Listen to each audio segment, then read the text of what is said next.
제가 지금 사도행전 15장을 현재 세 번째 하고 있거든요. 이제 한 번 더 하면 네 번째인데요. 사도행전 15장이 교회에 있어서 굉장히 중요한 사건이 들어있어서 그래요. 이게요.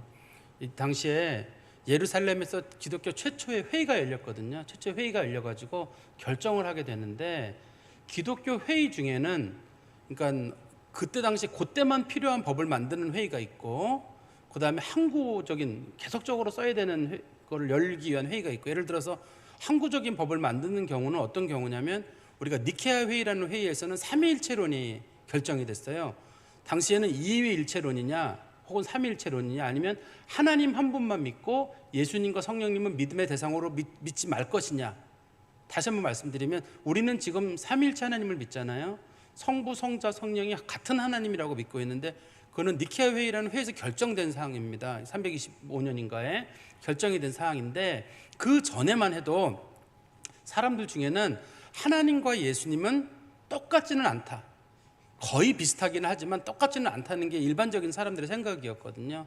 그렇지만 성경에 보니까 예수님께서 나와 아버지는 하나다라고 말하는 걸 보면서, 교회는 예수 그리스도를 하나님과 모든 면에 있어, 그 신학적인 용어로는 동일 본질이라고 합니다. 본질에 있어서나 모든 면에 있어서 아버지와 한 분이다라는 걸 결정을 했어요. 그리고 나서 세월이 좀 지난 다음에 칼세돈 회의라는 회의에서 예수 그리스도는 참 하나님이시며 참 인간이다, 450년인가 그러고, 연도는 정확히 기억이 나지 않는데 450년에 칼세돈이라는 회의에서 교회는 결정하기를, 예수 그리스도는 참 하나님이시며 참 인간이다. 그전엔 사람들이 헷갈렸어요. 예수님은 참 하나님이신가, 아니면 참 인간이신가, 아니면 참 하나님과 인간이 합쳐져 있는 제3의 존재인가.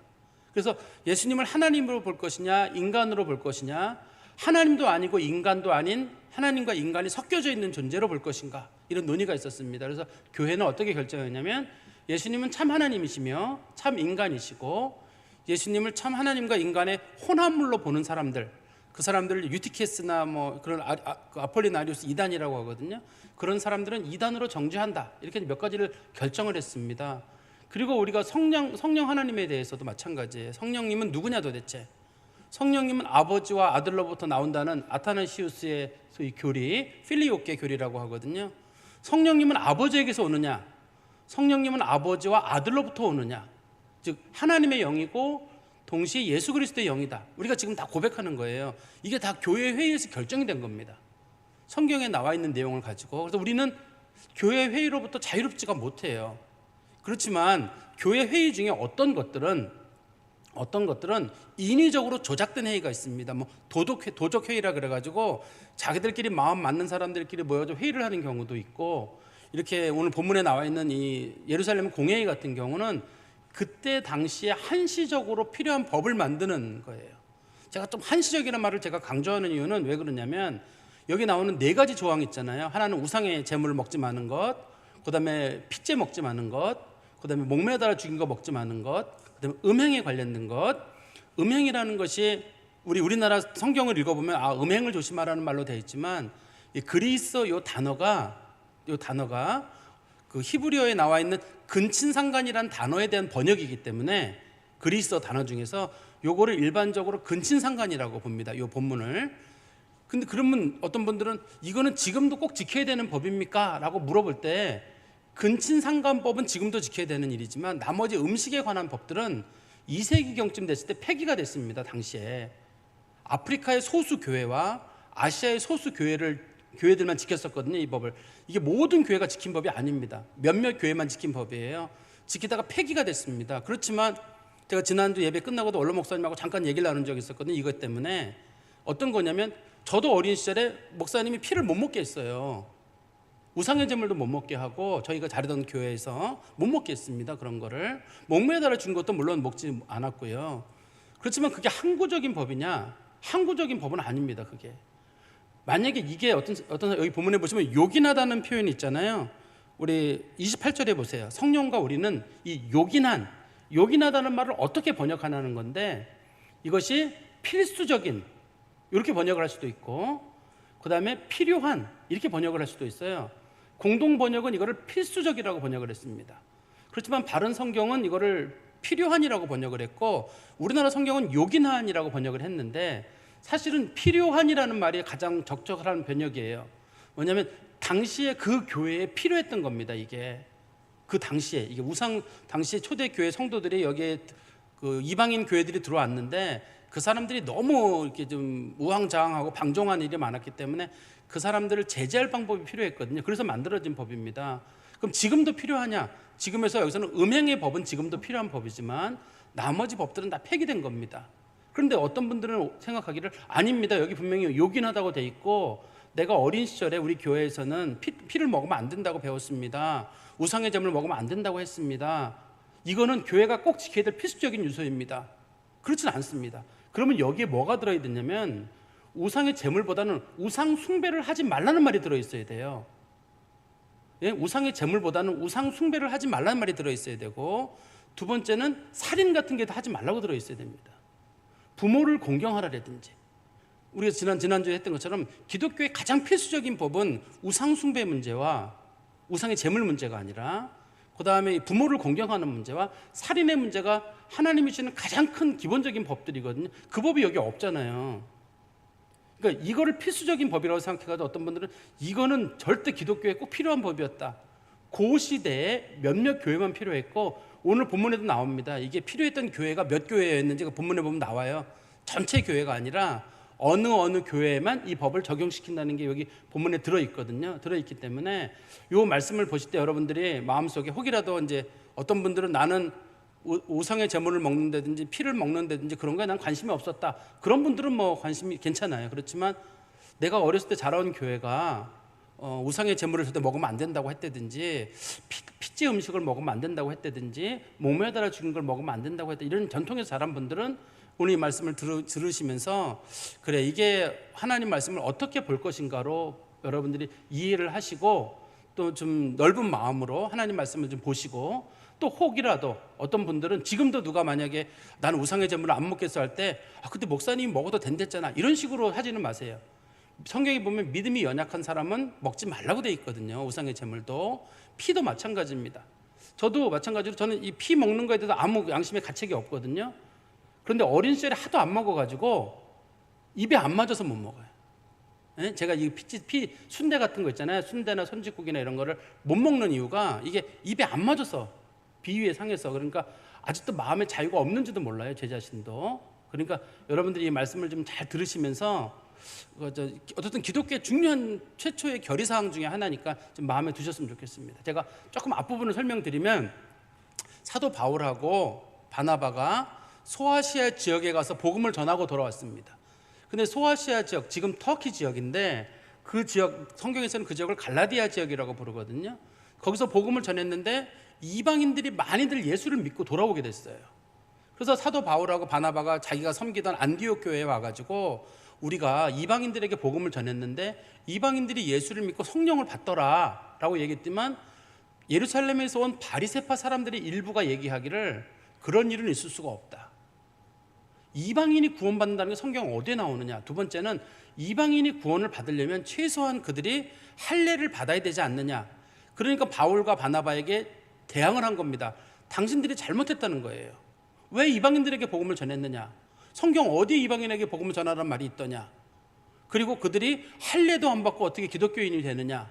이런 식으로 그 바리새파에서 온 유대인들, 그 사람들이 상당히 이거에 대해서 분노하는 마음이 있었거든요. 그래서 안디옥 교회가 지금 갈등이 생겨가지고 큰 문제가 됐습니다. 그랬더니 안디옥 교회에 있는 목회자들이, 우리 사도행전에 보면 안디옥 교회는 목회자가 5명이 있었거든요. 5명의 목회자들이 서로 합의하에 그러면 우리가 이 문제를 해결하기 위해서 예루살렘에 있는 사도들에게 사람을 보내서 사도 바울이랑 바나바랑 그 다음에 바리새파에 속한 사람들을 같이 예루살렘에 보내가지고 사도들의 의견을 들어보자. 즉 사람들이 기독교인이 되는 조건이, 특별히 이방인들이 할례를 꼭 받아야 되는 건지, 할례를 안 받아도 되는 건지, 믿기만 하면 되는 건지, 아니면 믿음으로 불충분한 건지, 구원은 유대인만 받는 건지, 이방인도 구원을 받는 건지, 이런 문제를 가지고 서로 논의하자고 예루살렘으로 사람들을 보낸 겁니다. 그 사람들로 보냈는데, 당시에 그 중심 인물이었던 베드로랑 야고보가 이제 중심 인물에서 그 얘기를 하게 됐는데요. 베드로가 그런 얘기를 먼저 했어요. 내가 요바에 있을 때 환상 가운데 꿈을 꿨는데, 꿈이에요. 밥 먹기 바로 직전에 꿈을 꿨는데 하나님께서 나한테 환상을 보여주셨는데 그 보자기에서 이상한 동물들이 내려왔는데 내가 그 동물들 못 먹겠다고 하니까 하나님께서 말씀하시기를 하나님이 깨끗하다고 한 걸 네가 왜 더럽다고 하느냐라고 말씀을 하셔서 내가 이게 무슨 뜻인가 고민하던 차에 보니까 이 고넬료라고 하는 사람이 나한테 사람을 보내가지고 자기 식구들에게 복음을 전해달라, 세례를 베풀어 달라. 그걸 알고 돼서 나중에 하나님께서 이방인들을 깨끗하게 하시려고 깨끗하다고 말씀하신 거구나라고 싶어서 베드로가 자기가 이제 하나님은 이방인을 구원하신다는 확신을 갖게 됐다는 거예요. 첫 번째는요. 두 번째는 자기가 볼 때에도 하나님이 구원하시는 원칙은 은혜로, 믿음으로, 성령으로, 이거로 하나님이 백성을 구원하신다라는 걸 이제 가르친 거예요. 베드로 그 얘기를 했더니만 야고보가 옆에 있다가 뭐라 그랬냐면 야고보가 말하기를 베드로의 말이 맞다. 이방인들이 구원을 받는다든지 성령으로 구원을 받는다는 말은 아모스서 9장 11절 12절에 이미 예언이 되어 있는 거다. 이거는 그냥 베드로가 혼자 주장하는 게 아니라 바나바랑 바울이 그냥 주장하는 게 아니라 구약 성경에 아모스서 9장 11절 12절에 이미 언급이 되어 있는 거기 때문에 이거는 성경에 비춰봐도 분명히 맞는 말이다. 그렇게 이제 결정을 야고보가 당시에 선언을 하면서 그 교회 성도들을 향해서 이제 여기서 대상이 되는 교회는 세 교회거든요. 세 교회가 여기 본문에 보면 나오죠. 우리 뒤에 보시면 23절에 보시면 안디옥에 있는 교회와 수리아에 있는 교회와 길리기아에 있는 교회들 전체 기독교인이 아니라 지금 이 문제로 한참 논쟁을 벌이고 있는 이 교회들입니다. 이 교회들이에요. 나중에 이 문제가 갈라디아 교회까지 문제가 돼가지고 사도 바울이 나중에 갈라디아서를 쓰게 되죠. 이거랑 관련해가지고. 이것 때문에 갈라디아서는 나중에 여기서는 길리기아는 사도 바울의 고향이었던 다소 지역인데 이 본문에서 안디옥, 수리아, 길리기아는 다 수리아라고 하는 나라의 영토에 속한 교회들입니다. 작은 지역입니다. 거기에 있는 사람들에게만 이 말씀을 적용시킨다, 이런 뜻이에요. 어떻든 간에 그 사람들에게 어떤 결정을 내리게 됐냐면 최소한 네 가지를 꼭 필요한 것으로 하자. 첫 번째는 우상의 제물을 먹지 못하도록 하자. 우상의 제물 먹는 문제가 너무 많아져가지고 우상의 제물을 사람들이 너무나 막 먹게 됐거든요. 지금 벌써 우리가 아무것도 아니거든요. 그렇지만 당시에는 우상의 제물을 먹으려면 지금 우상의 제사에 참석하는 일이 생긴다든지 그런 일이 있을까봐, 그다음 피째 먹는 문제도 마찬가지고 목매달아 죽는 것도 마찬가지고 사람들이 그냥 이런 일을 막 먹고 그런 일이 생기게 됐고, 또 음행이라고 하는 것 자체가 양심의 가책이 없이 음행을 저지르게 된 거예요. 우리 생각할 때 음행을 저지르는 게 어떻게 사람이 양심의 가책이 없냐 할 때 그 사회가 그거를 용인하기 시작하면 그때부터는 음행이 공식화될 수가 있어요. 다시 말씀드리면 데살로니가 교회 같은 경우 음행이 권장이 됐거든요. 음행하면 남자, 음행을 하지 않으면 여자 같은 사람이다라고 해서 사람들이 음행을 안 하는 사람들을 멸시하는 일이 있었습니다, 당시에. 그러니까 음행은 당시에 두 가지였거든요. 하나는 우상의 신전에 가서 여자 사제랑 성적인 관계를 갖는 거, 그 다음에 아무 여자랑 관계를 갖는 거, 이거를 아주 좋은 것으로 봤어요, 데살로니카가. 데살로니카는 당시에 그리스, 아테네 바로 위에 있는 지역이라 그리스가 당시에 그런 문화였다는 뜻입니다, 당시에.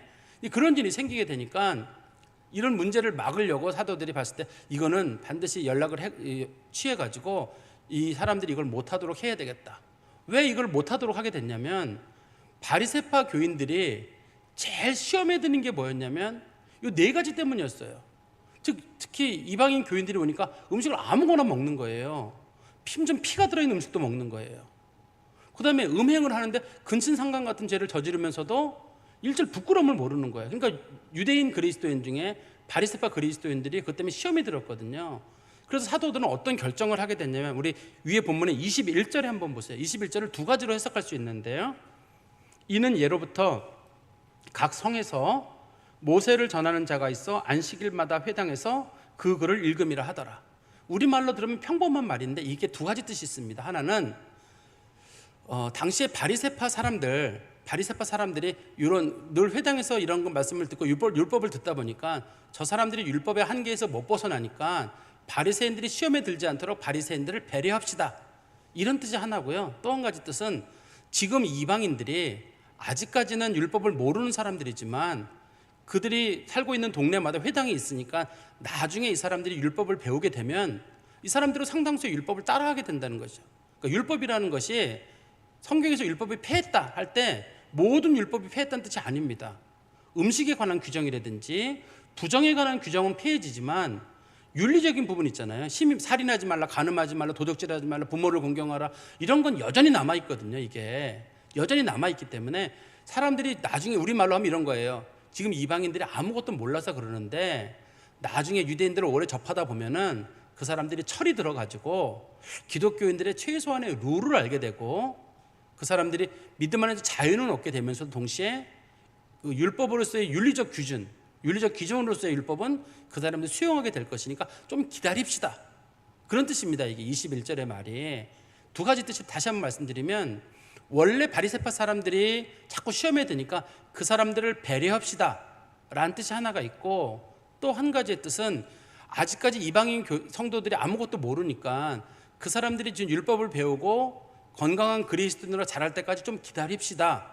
그래서 한시적으로나마 4개의 규정만 정했다, 이런 뜻입니다. 이 본문의 말씀이. 그리고 이제 22절의 말씀에 보시면 교회가 결정한 다음에 이걸 통보하기로 하게 됐습니다. 22절에 이에 사도와 장로와 온 교회가 그 중에서 사람들을 택하여 바울과 바나바와 함께 안디옥으로 보내기를 결정하니 곧 형제 중에 인도자인 바사바라 하는 유다와 실라더라. 지금 이 예루살렘 교회가 4가지 항목을 결정했잖아요. 결정한 다음에 이거를 교회에 알려줘야 되잖아요. 그렇게 해서 두 사람의 인물을 택하게 됐는데, 그 사람이 누구냐면 하나는 바사바라고도 하는 유다, 그다음에 한 사람은 실라. 근데 바사바라는 이름은 우리가 어디서 많이 들어본 이름인데요. 한번 보세요. 사도행전 1장 23절에 보시면 예수님의 12사도 중에 이름이 들어갈 뻔하다가 못 들어간 사람이 하나 있거든요. 그 사람이 이 사람이에요. 사도행전 1장 23절입니다. 그들이 두 사람을 내세우니 하나는 바사바라고도 하고 유수도, 별명은 유수도라고도 하는 요셉이요, 하나는 마띠아라. 두 사람이거든요. 마띠아는 사도가 됩니다, 이 중에서. 그런데 이 바사바라고도 하고 별명이 유수도라고 하는 요셉, 이 사람이 못 됐거든요. 근데 이 사람하고 똑같은 이름이 지금 본문에서는 유다라고 돼 있잖아요, 지금. 그러니까 이 사람이 이름이 요셉이라고도 불리고 유다라고도 불리고 바사바라고도 불리고 그 다음에 이 사람이 유수도라고도 불리고. 왜 이 사람이 이런 이름을, 여러 개의 이름을 갖게 됐냐면 요셉이라는 이름이랑 유다라는 이름이 너무 흔해서 그래요. 너무 흔해서 그래요. 요즘도 그러나 모르겠는데 저희 뭐 친인척들 중에 누구네 애가 어디죠, 유치원에 갔다 옛날에, 그러면 한 학생 중에 한 3명 4명은 하은이가 있어요. 하은이. 예? 하은이가 있고 또 예은이가 있고, 또 저희 학교 다닐 때는 정숙이가 그렇게 많았어요. 29번 이정숙, 28번 이정숙, 27번 이정숙, 큰 이정숙, 작은 이정숙, 뭐 이런 식으로. 그 다음에 은숙이가 또 많아가지고 은숙이 몇 번 은숙, 뭐 2번 이은숙, 3번 이은숙, 뭐 이런 식으로 학생 수가 한 30-40명밖에 안 됐는데 한 반에 은숙이, 정숙이가 너무 많았어요. 그럴 때는 애들이 야, 이제 큰애, 뭐 뚱뚱한 애, 날씬한 애, 이런 식으로 해서 이제 여러 가지 별명을 했듯이 당시에 이 두 사람을 보내게 됐는데 그 중에 한 사람이 바사바라고도 불려지는 유다라고 불려진 사람이 가게 됐는데, 바사바라는 말의 뜻은 그 사람이 안식일 날 태어났다는 뜻이에요. 안식일날 태어났다는 뜻이고, 유수도라는 말의 뜻은 그 사람이 좀 공정한 일을 잘하는 사람이라는 뜻이고, 본명은 요셉인데 요셉이라는 이름이 굉장히 흔했던 것 같아요. 그래서 요셉이란 말로도 안 되니까 그 사람이 또 다른 아마 별명을 또 하나 유다라는 별명도 가지고 있었나 봐요. 그래서 그 사람하고 신라, 이 신라는 나중에 사도 바울과 함께 항상 전도할 때마다 등장하는 바울과 신라가 할 때 그 사람이고, 성경에서는 항상은 아니지만 이 신라라는 인물이 다른 이름으로도 나오거든요. 실루아노라는 이름으로도 나와요. 근데 모든 실루아노가 다 신라는 아닙니다. 실루아노는 라틴식 이름이거든요. 신라는 그리스식 이름인데, 이 신라라는 이름이 사도 바울하고 같이 연결될 때는 바울과 신라의 그 신라고, 실루아노가.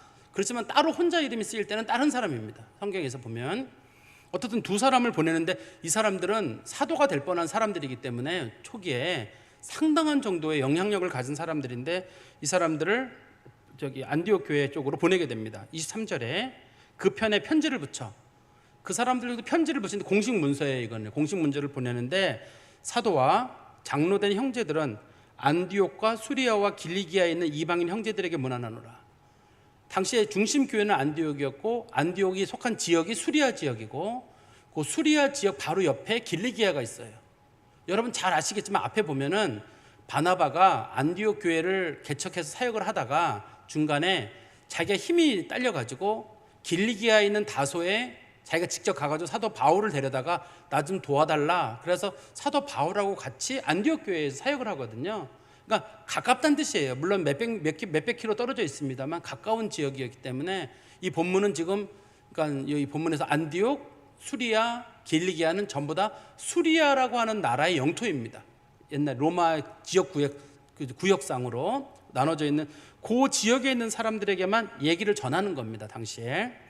그런데 24절입니다. 들은즉 우리 가운데도 어떤 사람들이 우리의 지시도 없이 나가서 말로 너희를 괴롭게 하고 마음을 혼란하게 한다 하기로. 즉 바리새인들 중에 일부가 안디옥 교회에 가가지고 뭐라 그랬냐면 할례 받지 않고 그 사람들이 그 음식 규정을 지키지 않으면 구원을 못 받는다라고 말했는데 그건 안디옥 교회에 간 사람들이 사도들이 보낸 게 아니라 자기들이 임의로 간 사람들이고 또 사도들에게 대표성을 띈 사람들도 아니라는 거예요. 몰래 갔다고 이 본문에 보면 돼 있잖아요. 이 사람들이 지시도 없이 몰래 간 사람들이기 때문에 이 사람들은 개인 자격으로 간 거고 이 사람들은 사실 그 공식적인 자격으로 간 게 아니거든요. 그렇지만 그 수리아 안디옥 교회 사람들은 뭐냐면 그래도 저 사람들이 본교회에서 왔는데 저 사람들의 말이 맞지 않을까 해서 사람들이 갈등을 느끼다가 심지어는 사도 바울과 바나바에 대해서 불신임을 한 거거든요. 못 믿겠다고.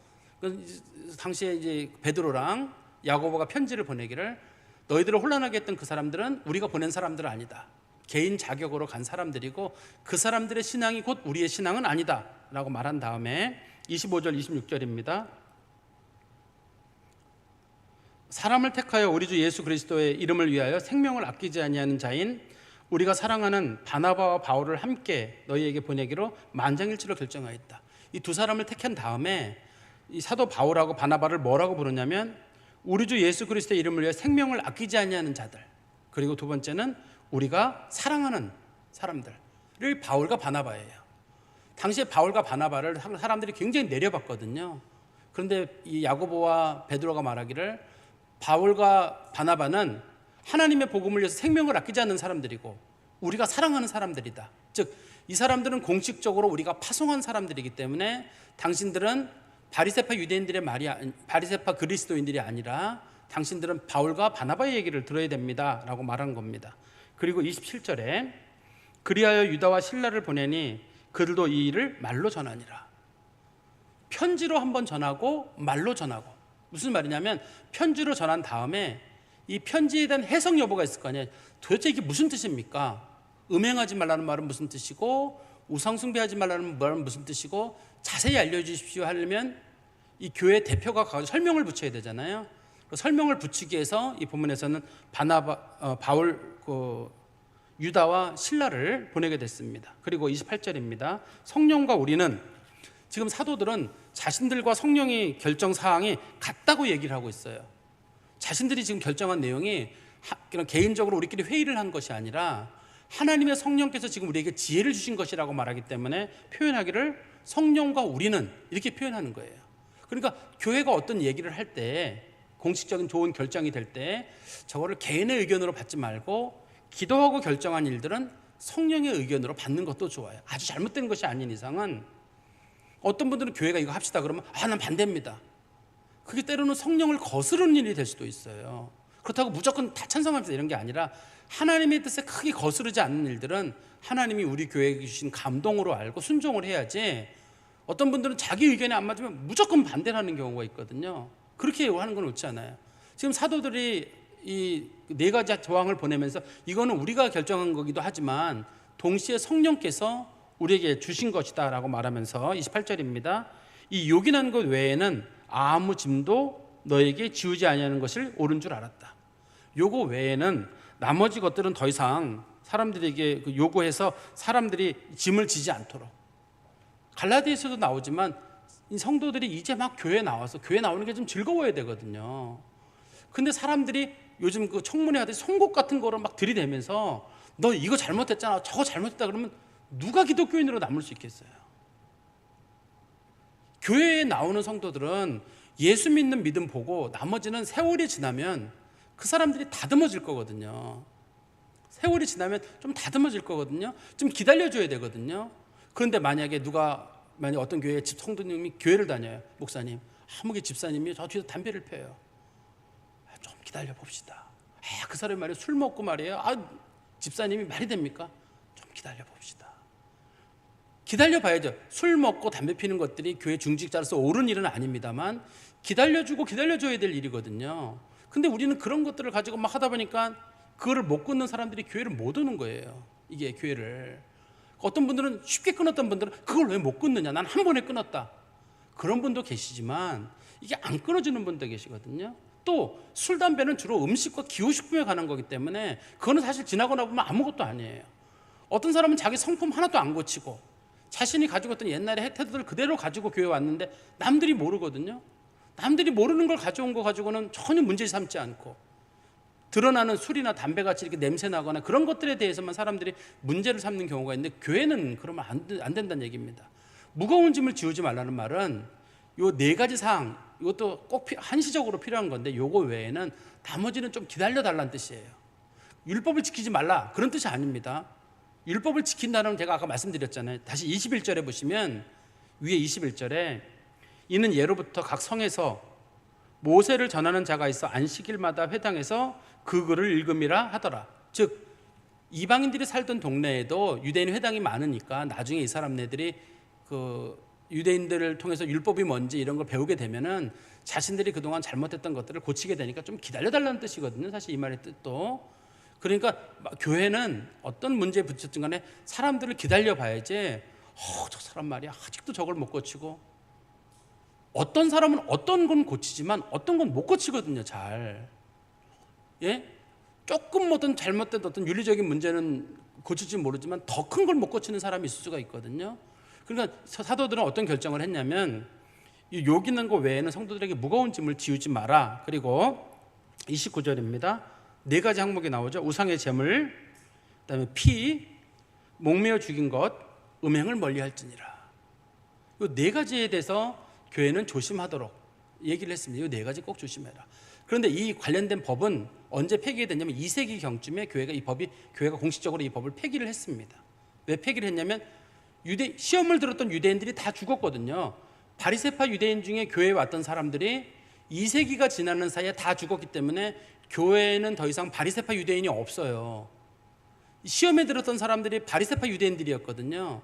그리고 초대교회 성도들 내에서도 이미 1세기, 2세기 시간을 지나면서 성도들이 이미 교회의 법을 알아가지고 이제는 기독교인이 돼가는 중이었기 때문에 이제는 기독교 복음이 막 처음 전해질 때였단 말이에요. 그때는 이 법이 필요했는데 2세기쯤 지난 다음에는 이 법이 폐기가 되게 됩니다.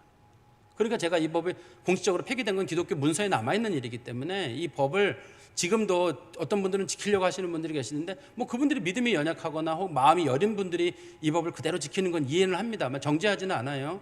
그렇지만 이 법이 공식적으로 폐기됐다는 것은 좀 알아두실 필요는 있을 것 같아요. 그리고 30절입니다. 그들이 작별하고 안디옥에 내려가 무리를 모은 후에 편지를 전하니, 여기서 그들이란 말은 바울과 바나바, 그 다음에 이 유다라고 불려지는 바사바하고 그 다음에 신라가 내려가가지고 안디옥에 내려가서 무리를 모았다. 무리를 모았다는 말은 안디옥 교회 성도들, 그 다음에 수리아에 있는 성도들, 길리기아에 있는 성도들을 모았다는 뜻이에요. 한 번에 다 설명을 해줘야 되니까 그 사람들을 다 모은 다음에 읽고 그 위로한 말을 기뻐하더라. 그걸 다 읽고 난 다음에 사람들이 그 권면을 들은 다음에 마음이 얼마나 기뻤는지 몰라요.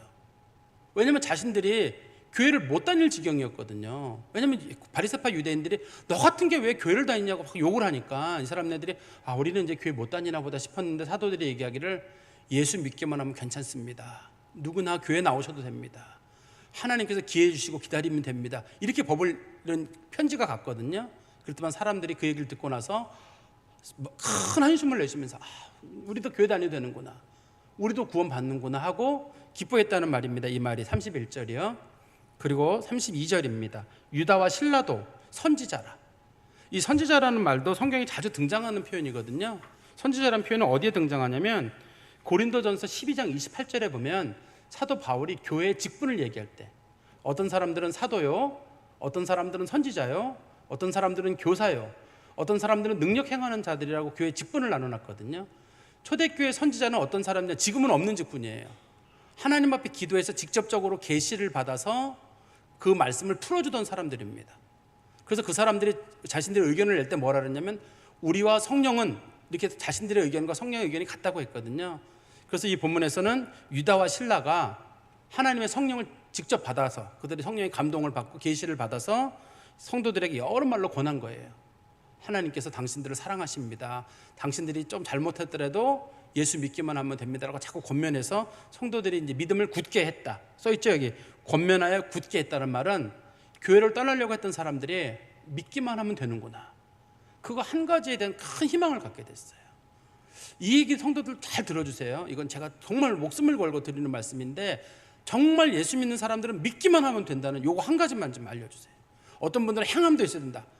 행함은 그 다음의 것들이에요. 행함이 없으면, 행함을 그렇게 강조하다 보면 내가 행하지 못한다는 사실을 간과하는 수가 있어요. 어떻게 저렇게 행함이 없는 사람이 기독교인이냐? 그거는 누워서 침 뱉기가 될 수 있다니까요. 내 자신이 행함이 제대로 없는데 왜 남을 행함을 따졌다 그러면 우리 중에 구원받은 사람 하나 없어요. 예수가 십자가 지실 일도 필요도 없어요. 오로지 기독교는 믿음. 우리를 의롭게 하시는 분도 예수 그리스도시고, 우리를 거룩하게 하시는 분도 예수 그리스도시고, 우리를 깨끗하게 하시는 건 믿음이에요. 우리를 거룩하게 하는 것도 믿음이에요. 우리는 목사님 거룩하려면 내가 경건에 힘쓰고, 그거는 경건의 훈련의 한 모습이고, 진짜 경건은 예수 믿는 믿음이 진짜 경건이에요. 왜냐하면 예수를 믿음으로 말미암아 그리스도의 피의 공로가 우리에게 전가돼서 우리가 그거로 깨끗함을 얻고 그거로 의로움을 얻는 거지, 내 행동과 내 행함으로 의로움을 얻는 게 아니기 때문에 그래요. 그러니까 여러분들이 보실 때 나는 예수는 믿기는 믿는데 행동이 엉망이야. 괜찮아요. 안 믿기는 안 믿는데 행동은 좋아. 그러면 문제가 있는데 믿기는 믿는데 행동은 엉망이야. 우리 아까 집사님, 양명준 집사님 기도한 것처럼 우리는 예수는 믿는데 지난 한 주 동안은 죄를 저지르고, 그거는 괜찮아요.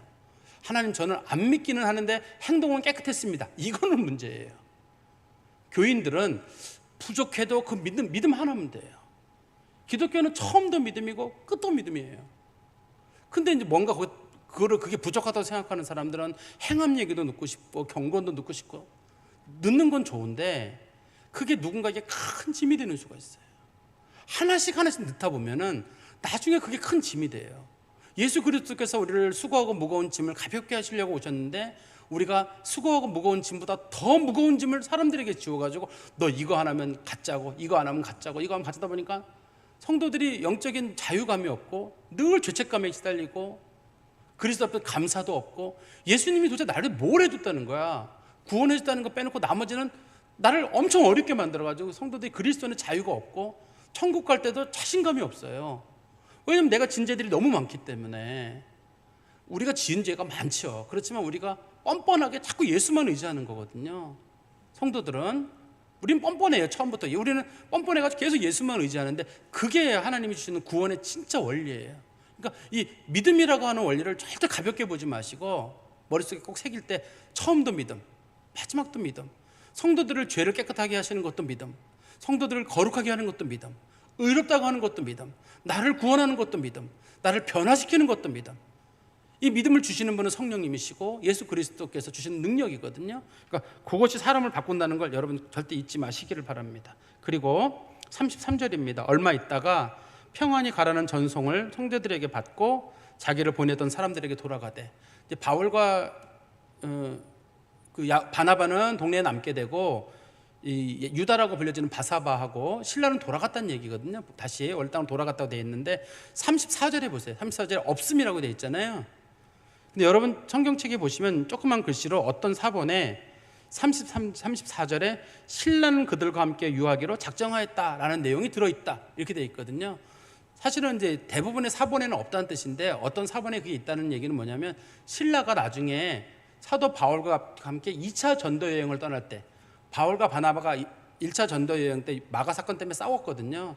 그래서 두 사람이 마음이 하나가 못 되고 마가 사건 때문에 결국은 바울과 바나바가 따로 전도 여행을 떠나게 돼요. 그래서 바나바는 자기 고향 구브로 쪽으로 전도 여행을 떠나게 되고 사도 바울은 길리기아 쪽으로 시작해가지고 원래 처음에 전도했던 지역을 돌게 되거든요. 나중에. 근데 신라가 남게 됐거든요. 그 동네에. 그래서 본문에서는 갔다고 돼 있지만 34절에 신라는 거기 남아 있었다라고 이제 기록을 하고 있는 걸 보면은 당시에 신라가 좀 그 안디옥 교회에 남아서 선교사로 파송된 거를 아마 교회가 그 어떤 사본에 반영을 하려고 했던 것 같습니다. 그리고 맨 마지 35절에 바울과 바나바는 안디옥에 유하며 수단 사람과 함께 주의 말씀을 가르치며 전파하니라. 가르쳤다는 말씀은 말씀을 가르치고 교회 성도들을 돌봤다는 뜻이고, 전파했다는 말은 설교를 하거나 전도를 했다, 그런 뜻이거든요. 말씀을 정리해 보면 우리 성도들은 절대 잊지 말아야 될 게 있어요. 성도들이 구원을 받는 방법은 딱 세 가지입니다.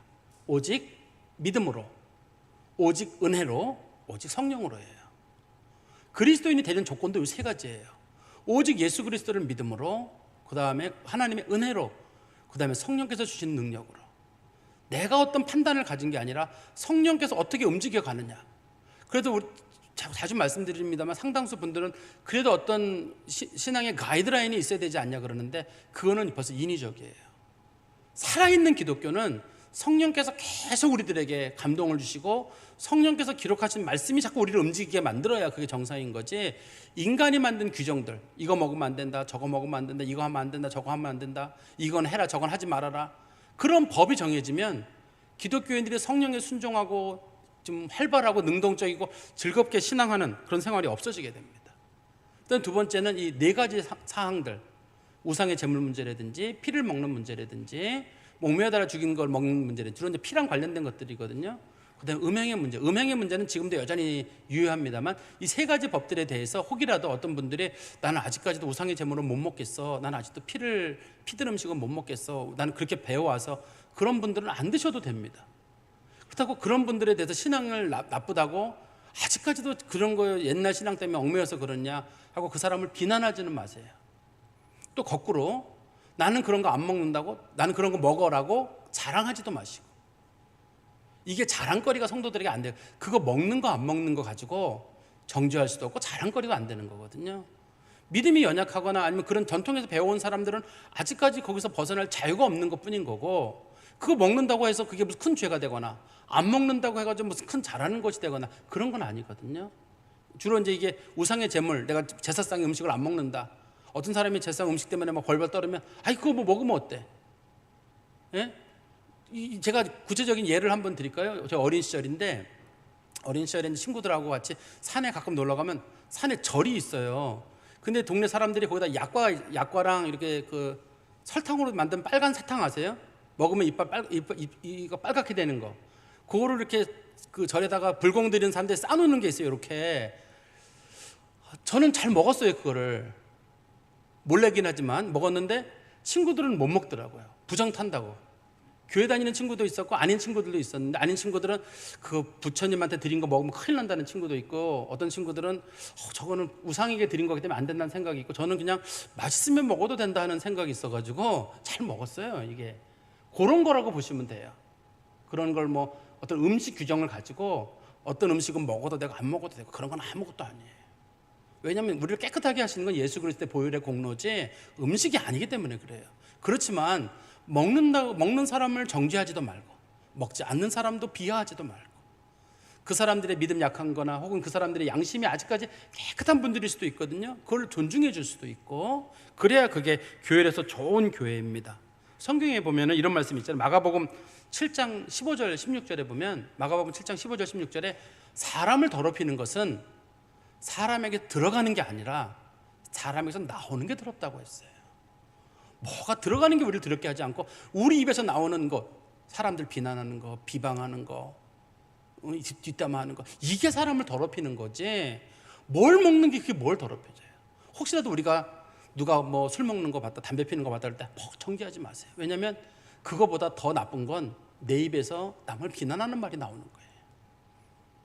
남 정죄하는 말이 나오는 거, 그게 더 나쁜 거거든요. 그러니까 들어가는 걸 가지고 문제 삼지 마시고 내게서 뭐가 나오는가, 거기에 마음을 깊이 쓰시고 또 믿음 가운데 살아가시기를 간절히 소망합니다. 기도하겠습니다. 하나님 아버지, 주님 은혜 감사합니다. 우리는 예수 그리스도 안에서 자유를 얻었고 예수 그리스도 안에서 구원을 얻은 사람들입니다.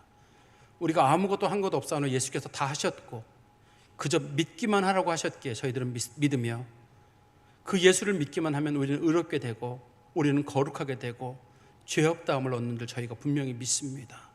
바라옵건대 하나님 아버지, 저희들이 많이 부족하지만 더 부족한 건 이 믿음에 굳게 서지 못한다는 것입니다. 자꾸 우리들의 양심 때문에 우리가 믿음에 흔들릴 때가 있고 또 성숙하지 못한 우리들의 모습 때문에 많이 흔들릴 때가 있습니다만, 그럴 때마다 더 예수를 붙잡고 하나님께서 우리를 반드시 바꾸실 줄 믿고 우리는 그저 하나님만 믿고 성령만 의지하는 믿음의 귀한 성도들이 되게 하여 주시옵소서. 또한 저희들이 입술에 파수꾼을 세워주셔서 저희들이 함부로 사람들에게 말하지 않게 하시고 저희들에게서 나가는 것들이 정말 더러운 것인 줄 알아서 말 한마디 한마디도 겸허한 마음으로 하게 하시고, 혹 우리가 볼 때 믿음이 연약한 자들로 보이는 사람들, 어쩌면 그들이 우리보다 더 믿음이 좋고 정결한 사람들일 수도 있다는 사실을 기억하고 다른 사람들을 나보다 높일 줄 아는 경건한 참된 성도들이 되게 하여 주시옵소서. 예수 그리스도의 이름으로 기도하옵나이다. 아멘.